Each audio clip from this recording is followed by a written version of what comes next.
الحمد لله الذي شرفنا بضيافة قراء العظام المشاهير في العالم الإسلام بتلاوة القرآن الكريم.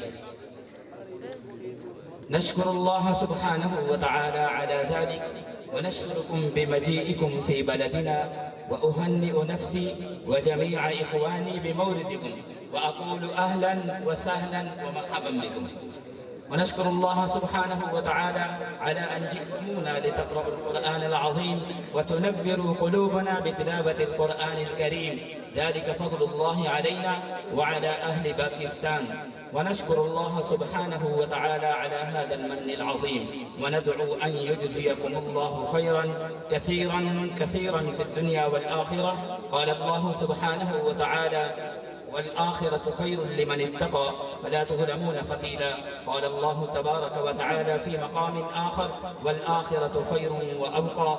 إن هذا لفي الصحف الأولى، صحف إبراهيم وموسى. صدق الله العظيم.